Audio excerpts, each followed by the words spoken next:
이는 곧 너희의 하나님 여호와께서 너희에게 가르치라고 명하신 명령과 규례와 법도라. 너희가 건너가서 차지할 땅에서 행할 것이니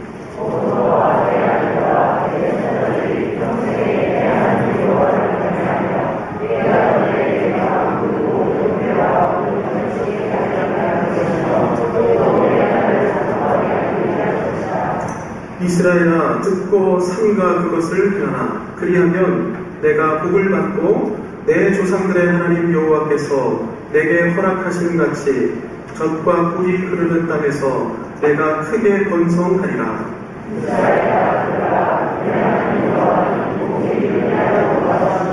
좋습니다. 너는 마음을 다하고 뜻을 다하고 힘을 다하여 내 하나님 여호와를 사랑하라. 아멘.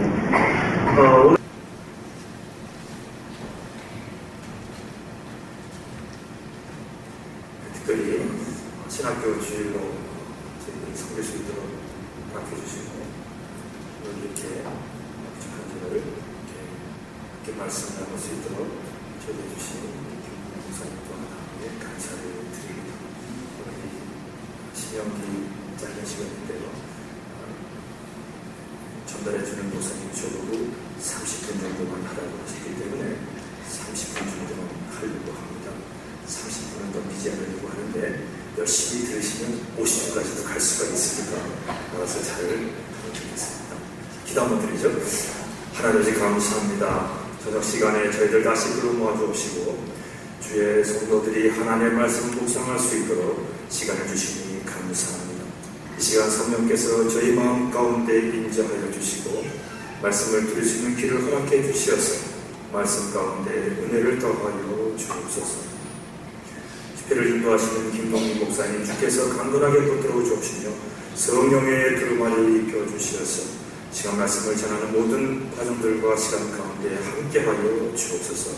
주께서 함께해 주시기를 간절히 소원드렸고 예수님의 이름으로 기도드립니다. 아멘. 오늘 저희가 볼 이 하나님의 말씀은 신명기 1장의 말씀을 가지고 함께 말씀을 보기를 원합니다.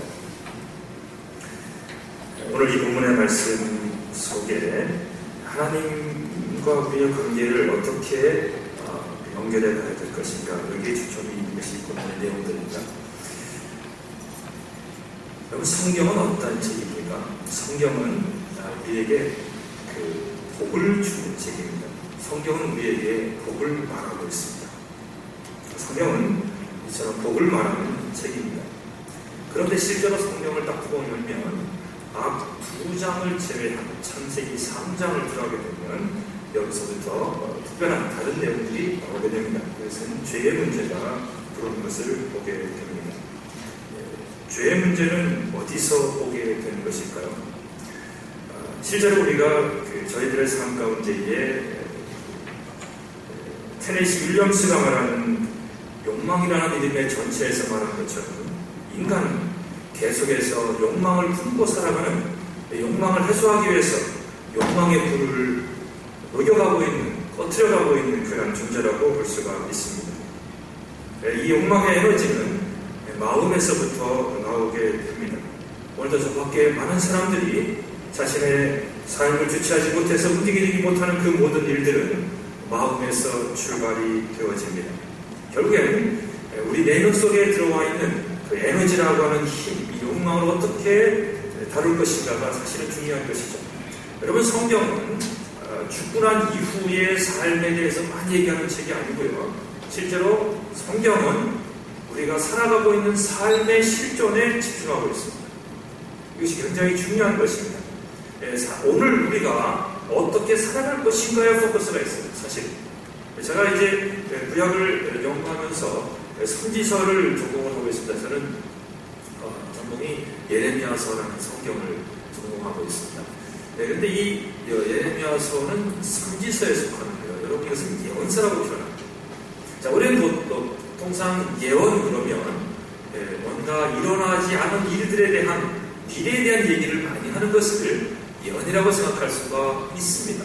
그런데 이사야서와 예레미야서와 에스겔서 등등 이렇게 큰 성경들을 보게 되면 실제로 미래에 대한 얘기를 많이 하는 것이 아니고요. 과거, 내가 걸어가고 있는 삶에 대한 진단입니다. 여러분, 예언은 다른 것이 아니고요. 여기에 포커스가 있다는 것을 기억하셔야 됩니다. 따라합시다. 과거와 현재의 내 삶에 대한 진단, 그게 예언입니다. 그러니까 내가 지금 어떻게 살아가고 있는가를 모르고 살아가고 있는 것이죠. 오늘 내가 살아가고 있는 삶이 어떻게 된 것인가, 어저께는 어떻게 되었고, 자, 어제와 오늘의 삶을 분석하면 내일이 나온다는 거예요. 그러므로 성경은 대충 아무렇게나 살아도 내일이 열려질 것이다, 절대로 그렇게 말하지 않습니다. 성경은 너의 과거의 삶이 어떻게 되었고 오늘의 삶이 어떻게 되고 있으며 너의 미래의 삶은 이 관계 속에서 미래를 유추해 갈 수가 있는 것입니다. 여러분, 가끔씩 우리가 성경을 읽을 때에 생각을 해보십시다. 성경을 읽을 때에 저는 이제 성경을 연구하면서 어느 순간 깨닫게 되었습니다. 여러분, 성경을 이렇게 우리가 눈으로 읽고 있습니다. 그렇죠? 내가 읽는다고 생각을 하는 것이죠. 옛날에는 저는 이제 성경을 가르치는 사람이다 보니까 이 성경 속에 정보를, 새로운 정보, 내용을 찾는데 굉장히 집중합니다. 그러다 보니까 지쳐요. 어느 순간 저희들도 개인적으로 문제가 있을 때가 있습니다. 그렇죠? 어려운 난관에 부딪힐 때가 있어요. 갑자기 가족이 아플 때가 있고요.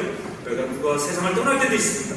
그런 일이 갑자기 닥칠 때에 순간적으로 흔들리기 시작합니다. 저희도 마찬가지입니다. 목사임에도 불구하고 성경을 가르침에도 불구하고 흔들리기 시작합니다. 그때에 누구 말 따라 사시나무 떨듯이 떠는 경우들도 있습니다. 저도 그런 적이 있었습니다. 그러면서 생각을 해봤죠. 이렇게 성경을 오래 연구하고 있었으나 내 삶 속에 과연 이것이 내가 왜 흔들고 있나, 무엇이 나를 지켜주고 있나를 곰곰이 생각하면서 하나님의 말씀을 읽기 시작합니다. 거기에 어느 본문에 옛날에 어렸을 때에 아버지, 어머니가 밥 먹기 전에 외우라고 했던 말씀들 외웠던 것이 기억나기 시작합니다. 너희는 마음에 근심하지 말고 하나님을 믿으니 또 나를 믿으라. 그 한마디 말씀 제 마음속에 치기 시작합니다. 너는 지금 바닥이야. 그래서 다시 시작하는 것이죠. 그래, 이 말씀이 맞는 거예요. 그 말씀을 붙들고 기도합니다. 주님, 저는 약합니다. 제가 성경을 많이 한다고 생각하지만 저희가 이 시간 주님을 신뢰합니다. 주님 내 마음속에 임재해 주시었어요. 주님 주장해 주시었고 좌정해 주시었어요. 이 문제를, 이 상황을 극복할 수 있도록 은혜를 다하여 주소서.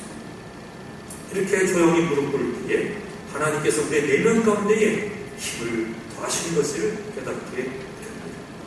그러나 우리는 뭔가 조금만 있으면, 조금만의 실력과 조금만의 학력과 조금만의 재력만 있어도 그리고 3대가 먹을 게 있다고 설치면서 할 것이 인간입니다. 밖에 그런 사람이 얼마나 많은지 모릅니다.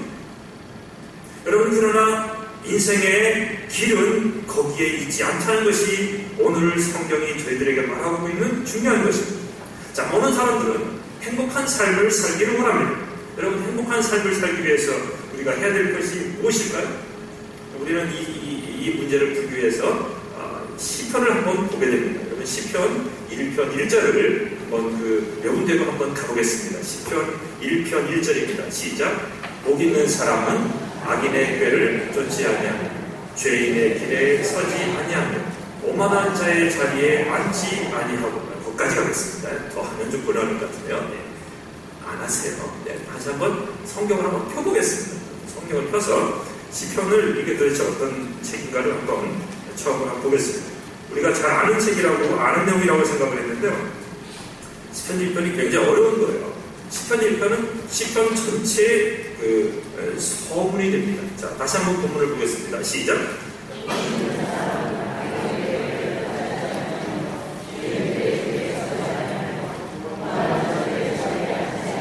실제로는 이래야 되겠죠.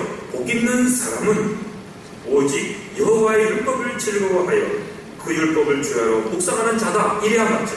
그렇죠? 지금까지는 그냥 그렇게 갔는데, 복 있는 사람은 그리고 중간에 관계대명사를 써서 그렇지 않은 세 가지 영상을 보여주고 복 있는 사람이 어떤 존재인가를 설명하고 있는 이것입니다.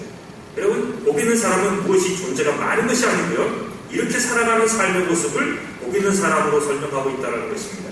시편은 하나님을 향한 고백의 내용입니다. 이것은 그냥 하나님께서 말씀하시는 그런 내용보다는 하나님의 말씀을 고백하고 삶 속에서 살아가고 있는 한 구도자로서의 삶을 고백하고 있는 시인의 고백들이 나온 것이 시편이라고 볼 수가 있는데요. 여기에 1절에 저희는 주목하기를 원합니다. 이 본문에 이렇게 말합니다. 복 있는 사람은 악인의 생각과 사고를 걷지 아니하며 하라. 그런 단어로 걷다는 표현을 씁니다. 걸어가요. 결국 우리가 복 있는 사람이 아닌가를 알기 위해서는 내가 지난주 어떻게 걸어갔는가를 알 수 있습니다. 나는 어떤 길을 걸어가고 있는가, 어떤 생각의 길을 걸어가고 실제로 어떤 길을 향해서 지난 한 주간을 걸었는가라는 것이죠. 두 번째는 이렇게 말하고 있습니다. 죄인의 길에 서지 아니하며. 자, 아까는 워킹했어요. 투고 걸었어요. 이제는 갑자기 가다가 서기 시작합니다. 아마들을 하게 해요. 자, 아무데나 서 있으면 안 됩니다. 자, 우리는 인생을 걸어가고 있습니다. 자, 걷는 길 중에 어디엔가 뭔가 관심이 있고 의미가 있을 때 거기에 그걸 쳐다보기 위해서 서기 시작합니다. 여러분은 지금 어디에 서 계십니까? 우리의 서 있는 그 족적을 보게 되면 우리가 복 있는 사람인지 아닌지를 파악할 수 있다는 것입니다.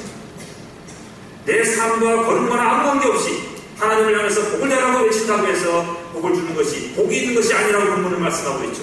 우리의 걸어가는 걸음이 내가 지금 어디에 서 있는 자라서 내 삶이, 내 걸음이 복이 있는 자인지 파악할 수 있다는 것입니다. 세 번째는 이렇게 말하고 있습니다. 거만한 사람의 그 서 있는 자리에 털썩 아마도 야샤도 주저앉지 않는다라는 것입니다. 자, 이것은 복 있는 사람의 삶을 묘사할 때의 일상적인 걸음걸이를 통해서 복 있는 사람과 아닌 사람을 구분하고 있는 것입니다. 근데 오늘 여기에 세 번째 부분을 보시게 되면 바로 우리가 지금 어디에 자리를 틀고 앉아있는가를 보게 됩니다. 그런데 이 악인의 사람은 분주하게 돌아다닌다. 뭘 찾아서 계속 자기의 의미 있는 것을 찾아서 분주하게 다니는 그 사람을 묘사하고 있는 것입니다. 그런데 진짜 복 있는 사람은 어떤 사람인가 하면 그렇게 여기저기 쫓아다니면서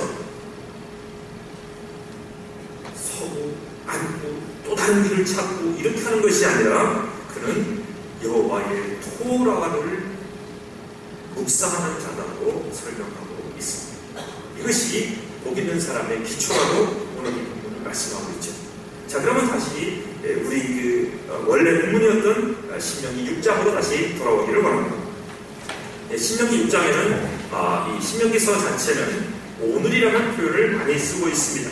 무엇보다 마음에 관한 것을 많이 설명하고 있는 책이라고 말씀을 드렸는데요. 무엇보다 성경은, 구약 성경은 하나님이 누구신가를 증거하는 책입니다.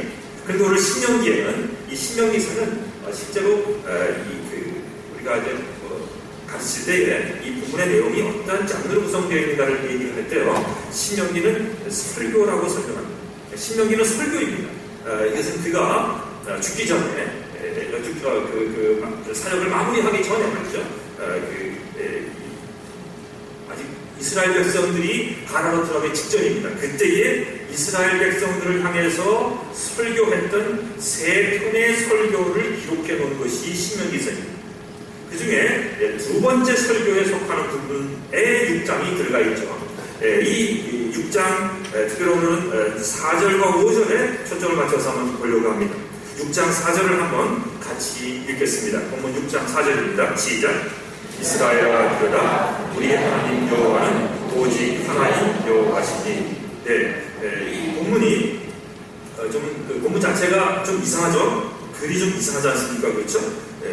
뭔가가 좀 흩어져 있는 것 같은 하여튼 왜 그런가 하면 이 처음에 쓰였던 그 단어가 샤마, 우리가 많이 들었던 들으라라는 단어를 명령력을 가지고 있습니다. 들으라 이스라엘아. 그리고 그 다음에 있는 단어가 4개의 고유명사와 명사로 구성되어 있는 이런 단어입니다. 동사가 없습니다. 이 문장에서는. 그래서 여호와, 우리의 하나님, 여호와, 하나, 한 분, 이런 뜻을 가지고 있는 이 4단어가 구성되어 있어서 문장을 만들어낸 것이에요. 그래서 이건 사실은 8개의 번역이 가능해요. 여러 가지 번역이 가능한데 본문의 내용을 초점을 보시게 되면 이스라엘아 들으라. 여호와 우리 하나님. 여호와는 우리의 하나님. 여호와는 한 분이시다. 이 사실을 강조하고 있는 것이 오늘의 이 4절에 있는 이것입니다. 여러분, 여기서 알아야 될 것이 무엇일까요? 하나님은 한 분이라는 사실을 강조합니다. 즉 다른 것과 대치할 수 없다라는 사실을 강조하고 있는 것입니다. 자, 여러분, 제가 이제 수업 시간에 그런 얘기를 가끔 하는데요. 고대 근동의 문헌들이 많이 있습니다. 그 중에 주전 7세기, 8세기, 10세기, 15세기 그때 나온 문헌들을 보게 되면 저희가 감격하게 될 사건 하나를 발견하게 됩니다. 성경에서 하나님은 말씀하시기, 다시 제가 따라 하나님은 말씀하셨다. 네, 여러분, 이 사실을 굉장히 감격하고 감동하시고 기뻐해야 됩니다. 왜냐하면 고대 근동에 특별히 7세기 니느웨에서 발견된 그 아수르바닌말 도서관에서 이 고대 스메르인들의 기도문이 나왔습니다. 그 기도문이 굉장히 장하고 긴 기도문인데요.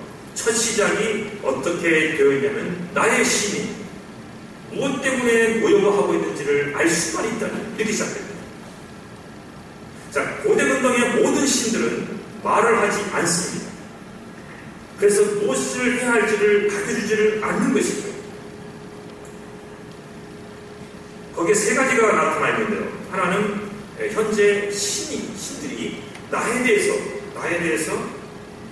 분노하고 있다는 것입니다.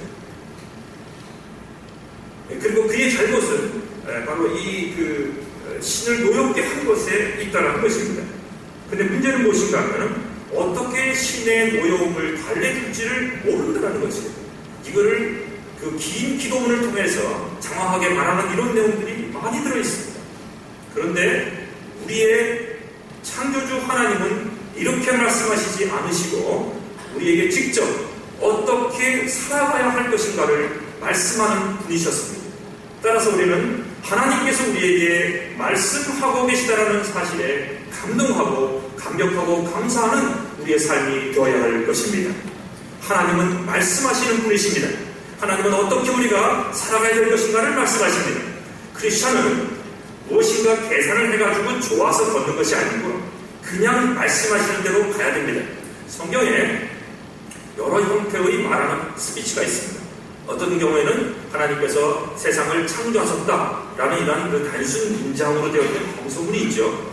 많은 경우에 여기 있는 것처럼 너희는 여호와의 말씀을 들으라 이런 식으로 명령이 주어집니다. 여기 젊은 친구들이 여러 있는데요. 우리 청년들에게 말씀을 드립니다. 특히 주일학교 학생들, 좀 청년들, 젊은 친구들은 정말 이걸 잘 알아야 돼요. 미래를 성공하는 키는 여기에 들려가 있습니다. 우리 젊은 청년들만 따라하겠습니다. 젊은 청년들만 따라하겠어요. 내가 아주 천천히 크게 해보세요. 내가 살 길은 하나님의 명령을 주시하는 것이다. 이것이 여러분이 미래에 성공하는 길입니다. 정말입니다. 보장할 수 있습니다. 여러분이 성공을 하기 위해서는 명령에 집중하셔야 돼요. 왜냐하면 성경의 명령어 뒤에는 복이 들어가 있어요. 자, 다시 말씀드립니다. 이제 딱 15분 남았습니다. 제가 30분 잡았잖아요. 15분이 지나갔어요. 15분만 남았어요. 자, 다시 한번 이제 말이 좀 빨리 하겠어요. 원래 굉장히 많은데요. 오늘 제가 천천히 갔더니 안 되겠어요. 제 스타일대로 가야 될 것 같아요. 운전기사한테 물어보면 이제 얼마나 빠른지 알 수 있을 텐데요. 자, 하겠습니다. 여러분, 성경에는 명령이 나와요. 근데 왜 그런지 아세요? 왜 어려우냐면 명령에 설명을 붙이질 않아요. 이게 성경의 키예요. 여기에 만약에 그분들을 다 하고 있다면 누가 안 하겠어요? 자, 예를 들어서 배 밖에서 땅을 팔아. 거기에 운동을 있다. 그럼 왜 안 사겠어요? 어마어마한 좋은 분도 사겠죠. 그런 거를 피하기 위해서 명령을 딱 하고 빠지는 거예요. 근데 누가 그런 명령을 지키느냐? 이게 중요한 겁니다. 따라서 하나님을 사랑하는 자, 명령을 지킨다. 여기에 포커스가 있어요. 그래서 성경에 들어가 있는 하나님의 사람들의 특징은 하나님을 사랑하는 존재가 되어 있어요. 그래서 그들의 삶들은 잘 되는 거예요. 왜냐하면 명령을 따라가기 때문입니다. 성경에는 많은 명령이 있어요. 왜냐하면 길게 설명 붙이고 싶지 않은 거예요. 그러나 그 명령을 따라하면 분명히 거기에 걸맞는 하나님의 복이 담겨 있다는 것을 젊은이들은 꼭 기억하십시오. 내년에 내가 무엇을 할지. 제가 한국 와서 놀라는 거는요. 왜 이렇게 공무원 하려고 난리치는지 모르겠어요. 그 특별한 캐릭터를 가진 사람들이잖아요. 근데 많은 학생들이 제가 가서 렉처를 해보면요, 공무원이 자신의 미래에 희망입니다. 물론 공무원이 나쁘다는 것이 아닙니다. 그러나 그외에도 얼마나 자신의 탤런트를 펼칠 일이 얼마나 많이 있습니까? 그런데 안주하고 앉아서 그렇게 있는 거예요. 그러니까 미래는 지금 그렇게 여러분이 생각하는 그런 직업들은 미래에 다 없어질지 몰라요. 그 눈에 보이지 않는 미래의 세례를 향해서 나아갈 때에 우리 내면 속에 무엇이 있냐면 하나님의 말씀이 들어가 있어야 돼요. 무엇보다 우리가 하나님의 명령을 내가 지키겠다라고 하는 의지적 결단이 있을 때 여러분이 살아갈 수가 있습니다. 그 명령을 누구에게 주는 것이냐? 출애굽 1세대에게 주지 않았어요. 출애굽 1세대는 그 말을 듣지를 않았습니다. 지금 이 얘기를 듣고 있는 이 사람들은 출애굽 2세대입니다. 여러분, 출애굽 2세대에게 하나님께서 그에게 말씀을 주실 때 무엇으로 그에게 주시는가 잘 기억하십시오. 혹시 여러분들이 미래를 암담하고 여러 가지 문제가 있고 지금 낙담해 가는 그런 상황에 계십니까? 여러분, 하나님을 신뢰하십시오. 하나님은 여러분의 창조주이시며 하나님은 여러분의 주인이십니다. 여러분, 왜 하나님이 창조주이신 것이 중요합니까? 왜 창세기 6장에 보면 하나님은 창조주라고 말씀하십니까? 그것은 하나님이 이 세상을 창조하기 때문에 너의 그 문제, 깨어진 문제, 죄의 문제, 모든 문제를 해결할 수 있는 재창조하시는 하나님이시라는 사실을 알려주고 있는 거예요. 여러분, 창세기 1장의 이 내용은 그저 우리가 어떻게 했을까 따지는 것이 아닙니다. 이건 하나의 영광 속에, 여러분, 시편 1편과 창세기 1장은 시편과 같이 시로되어 있어요. 하나님의 온갖인 그 창조의 세계를 강력으로 바라보며 그 창조의 세계 속에 하나님의 영광을 영광 속에 창조하고 그것이 창세기에 있는 것입니다. 그런데 오늘 우리에게 그러면 내 존재가 무엇인가? 여러분, 우리가 왜 이렇게 젊은 애들이 낙담하며 오랑만 앉아있고 저렇게 앉아있는 줄 아십니까? 내가 왜 존재하는지를 모르기 때문입니다. 사실은요, 존재의 이유를 깨닫게 되는 그런 많은 경우들은 이곳 가서 보니까 전쟁이 터지면 알게 돼요. 사실 전쟁이 막 터지고 나면 여러 가지 어려운 게 많거든요. 자기 존재를 보게 되는 것이죠. 그런데 오늘 이 본문을 통해서 이제 다음 본문을 보아야 될 6장 5절에 굉장히 중요한, 이제 10분 만에 정리해야 될 굉장히 중요한 메시지가 여기에 담겨 있습니다. 6장 5절입니다. 믿음의 눈으로 읽겠습니다. 6장 5절 시작.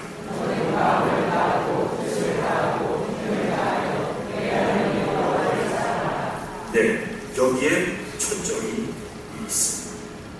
자, 본문을 보겠습니다.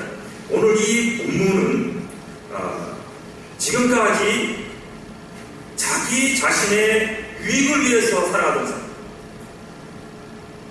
내가 잘 살기 위해서 예배를 드리고 습관적으로 예배를 드리고 혹시 예배를 안 드리면 다음 주에 무슨 일이 있을까? 이런 식으로 예배를 드리는 그러한 패턴을 가지고 계셨다면 여러분, 하나님은 그러한 분이 아니십니다. 하나님은 잠언을 보시게 되면 우리의 모든 삶을 살피시는 분이라는 표현이 있습니다. 여러분, 하나님은 우리의 보호자시며 우리가 신뢰할 우리를 지으시고 우리를 인도하신 분이심과 동시에 하나님은 지금도 은혜를 베푸시기 위하여 세상 가운데 하나님께서 무엇을 행하시기 위하여 사람을 찾고 계신 분이십니다. 여러분, 무언가 할 일이 없어 보이는 젊은이 계십니까? 하나님께 잘 보십시오. 다른 사람에게 잘 볼 필요가 없습니다. 다른 거에 기댈 필요가 없어요. 우리가 정말 이 땅에서 할 일은 하나님께 잘 보이는 것입니다. 하나님은 지금도 사람을 찾고 계십니다. 하나님은 상대평가를 하지 않으세요. 하나님은 항상 절대평가를 하시는 분이셨습니다. 그러므로 그 시대 속에 거기 따르지 마시고 하나님의 눈에 합당할 수 있도록, 하나님의 눈에 날 수 있도록, 하나님의 눈에 볼 수 있도록 유대의 삶을 살아갈 수 있기를 축복합니다. 그것이 우리가 성공할 수 있는 길이에요. 여러분, 복된 길입니다. 복이 어디 있습니까? 바로 5절에 있습니다. 오늘 이 본문은 이렇게 정리되어 있습니다. 이걸 성경을 보시게 되면 너는 사랑하라. 앞에 있는 명령을 받아주는 그 패턴을 쓰고 있습니다. 그 다음에 이어지는 목조가 있는데요. 너의 하나님 여호와를 사랑하라. 자, 이렇게 단호하게 명령어를 주었습니다. 너의 하나님 여호와를 사랑하라. 아하브라는 단어를 썼고요. 그리고 이어서 이제 세 가지 개념이 나옵니다. 이것을 이제 8분 동안에 설명을 하겠습니다. 맨 처음에 있는 것은 레브라는 단어가 나옵니다. 이 레브라는 단어는 마음이라는 단어입니다. 근데 여러분, 마음으로 여기 이렇게 예배 드리는 분들 중에 저희가 하나님을 마음으로 사랑하지 않는 사람이 어디 있겠어요? 뭐 조금은 다 사랑하잖아요. 그렇죠? 자, 여러분 한번 보겠습니다. 나는 하나님을 한 10% 정도 사랑하고 있다. 내 마음에 한 50%는 사랑하고 있다. 아니 뭐 내가 볼 때 나는 그래도 뭐 하나님을 80%는 사랑한다. 저는요 100% 나를 온전히 하나님이고 나나님과 하나님. 자, 한번 손을 들어보면 어떨까 했는데 처음부터 와서 손을 주기 하기에는 그렇죠, 그렇죠? 그래서 그 중에 여러분이 어디에 속할 거예요? 자, 정리합니다. 그래도 이 앞에 있었던 세 부류의 사람은 여기에 해당이 안 됩니다. 잠깐 하나님을 사랑했거나 아니면 반 정도 내 마음에 반 정도 하나님 사랑하고 살아갔다. 그건 사랑하는 게 아닌 거예요. 오늘 여기 있는 이것이 왜 힘드냐면은 이 앞에 맥콜이라는 히브리 단어를 썼어요. 이것은 100% 전부 다라는 거예요. 그래서 여기 있는 것은 뭐냐면 all your heart, 너의 마음 전부를 다해서 이거예요. 99 갖고도 하나님께는 합당하지 않아요. 하나님은 절대 평가하신다는 거예요.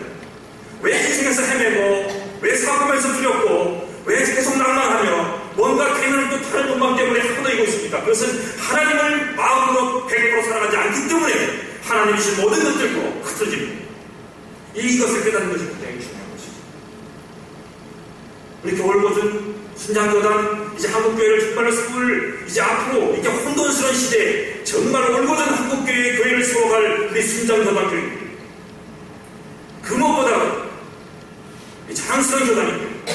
저희들의 내면 속에 들어갈 것은 뭐냐면 다른 교회보다 우리가 비교했을 때에 정말 여기 있는 것처럼 100% 우리 마음으로 하나님을 사랑할 수 있는 온 교회 성도 되기를 축복합니다.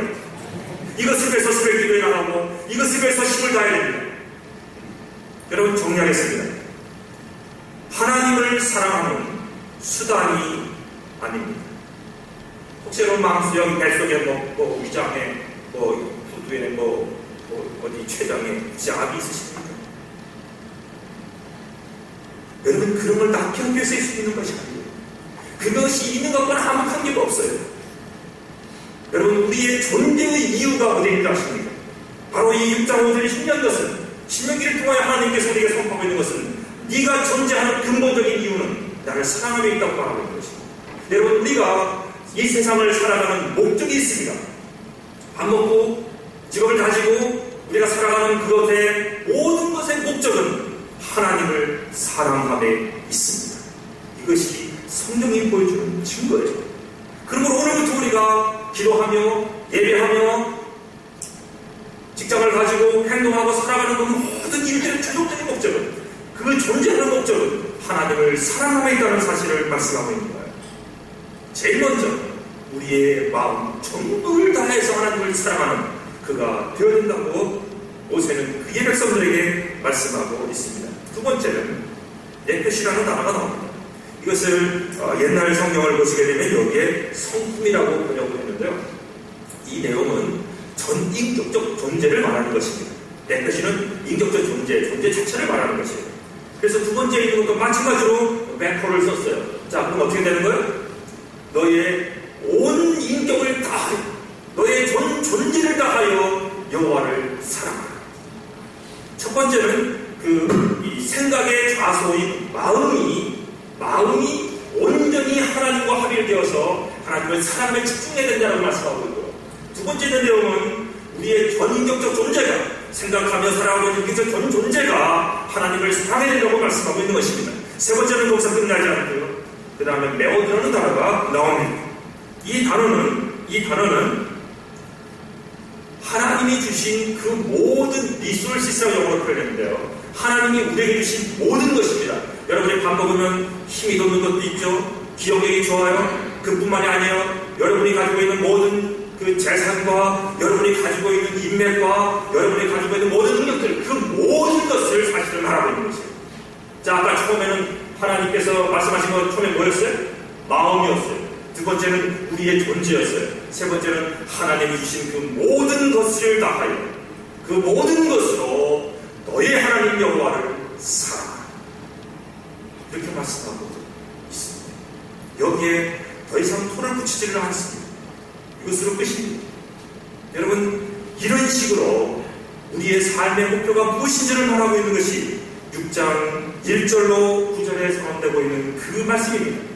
그리고 우리가 젊은 아이들에게 주일학교에서 열심히 우리 반사들이 가르쳐야 될 것이 무엇입니까? 바로 이렇게 여호와를 사랑하는 것이 우리의 존재의 이유인 것을 가능한 어린아이들에게 가르치라고 말씀하고 있습니다. 말씀을 읽겠습니다. 여러분, 우리가 어떻게 우리의 삶을 아름답게 영위해갈 수 있을까요? 우리가 어떻게 이 영적 전쟁의 삶 속에서 하나님과 승리하는 삶을 살 수가 있겠습니까? 가장 먼저 우리의 마음을 오늘 먼저 하나님께로 향하는 그런 우리의 삶 되기를 축복합니다. 이어서 내 존재가, 내 성격과 내 삶과 내 기질과 내 온 존재를 다해서 하나님을 사랑하는 그런 존재 되기를 축복합니다. 이어서 하나님이 주신 그 모든 것, 내가 자랑했던 그 모든 것이 내 자랑의 이유가 아니라 이것이 바로 하나님을 사랑하도록 주신 것임을 깨닫고 진정 하나님을 사랑하는 그런 존재가 되기를 축복합니다. 이 속에, 이 하나님을 사랑함 속에 모든 비밀이 담겨 있습니다. 그러면 이것을 누구에게 말하는가? 출애굽 1세대처럼 계속해서 하나님을 거부하는 자에게 이 말씀을 주지 않습니다. 그런 사람에게는 이 말씀이 들어오지를 않습니다. 왜냐하면 자기가 인생의 주인이 되어서 계속적으로 자기를 섬겨가고 있는 우상숭배를 행하고 있기 때문입니다. 여러분 잘 기억하십시오. 이런 본문이 눈에 들어오지 않는 것은 그가 우상숭배를 하고 있기 때문에 그렇다니까요. 우상숭배는 다른 것이 아닙니다. 자기 존재를 드러내려고 하는 그 모든 액션은 우상숭배예요. 그 사람이 예배를 드리고 있는 사람일 수도 있어요. 그 사람이 기도를 하고 있을 수도 있습니다. 그러나 그는 온전히 자기 이익을 위해서 기도하고 있는 것입니다. 그러나 오늘은 그것이 아닌 것입니다. 어느 순간부터 그것이 사라지게 되고 하나님이 주신 하나님의 감격과 그 뜻으로 살아가는 존재로 바뀌는 것을 성경은 말씀하고 있는 것입니다. 자기의 존재가 아니라 하나님이 누구신지를 깨닫고 기도할 수 있는 그 사람을 향해서 이 본문의 내용을 선언하고 있는 그것입니다. 그러므로 오늘 이제 이 이후에 오늘 이 한 주간 여러분이 묵상하며 걸어가야 될 것은 그러면 어떻게 하나님을 사랑할까에 집중하며 이 한 주간 하나님과 교제하는 귀한 삶 되기를 축복합니다. 저는 여러분에게 사랑하라는 말씀을 드렸습니다. 목사님, 담임 목사님을 통해서 여러분이 그 많은 그 메시지를 통하여서 이 사랑에 대한 얘기를 들으셨을 것입니다. 이제 여러분은 아까 시편 1편에서 본 것처럼 내가 마치 악인의 삶처럼 여기저기를 걸어가고 서고 다시 앉고 또 만두고 또 실패하고 하는 그런 삶이 아니라 도라의 말씀을 묵상하여 이 말씀 가운데 진리를 깨닫고 어떻게 행할 것인가, 어떻게 살 것인가를 받아서 오늘 살아가는 삶을 아름답게 살아 미래로 혼자올지 모르지만 내 뒤로 돌아봤을 때 분명히 하나님이 인도하시는 삶이라고 누구에게나 증거할 수 있는 그런 아름다운 삶을 살아갈 수 있는 우리 삶 되기를 축복합니다. 이것이 성경이 찍어오고 있는 것입니다. 여러분 젊은 친구들이 있습니까? 이렇게 하나님 앞에서 이런 마음을 품고 계신 여러분이 계신다면 하나님은 여러분에게 귀한 선물을 주십니다. 그것은 여러분에게 지금 여러분이 걸어가야 될 그 작은 일들 구체적인 삶 속에 하나님은 비전 같은 승리를 허락하십니다. 왜냐하면 하나님은 그냥 사람을 보내지 않으시고 승리의 기억을 통해서 그것을 붙잡고 나아가게 하시는 분이십니다. 그러므로 하나님과 기도하며 하나님과 함께하며 하나님과 주시는 그 작은 승리의 사건들을 통해서 하나님을 알아가는 귀한 삶 되고 동시에 그러한 삶 가운데 하나님을 사랑함이 점점점 헤어져가는 귀한 삶 되기를 축복합니다. 이것이 하나님이 저에게 요구하시는 귀한 삶이라고 모세는 이 본문을 통해서 말씀하고 있습니다. 기도드리고 있습니다. 하나님 아버지 감사합니다. 이 본문에 있는 것처럼 주의 성령의 인도하심을 따라 진정 하나님을 사랑하는 자로 변화될 수 있도록 저희를 인도하여 주옵소서. 은혜 주심을 감사하며 예수님의 이름으로 기도드립니다.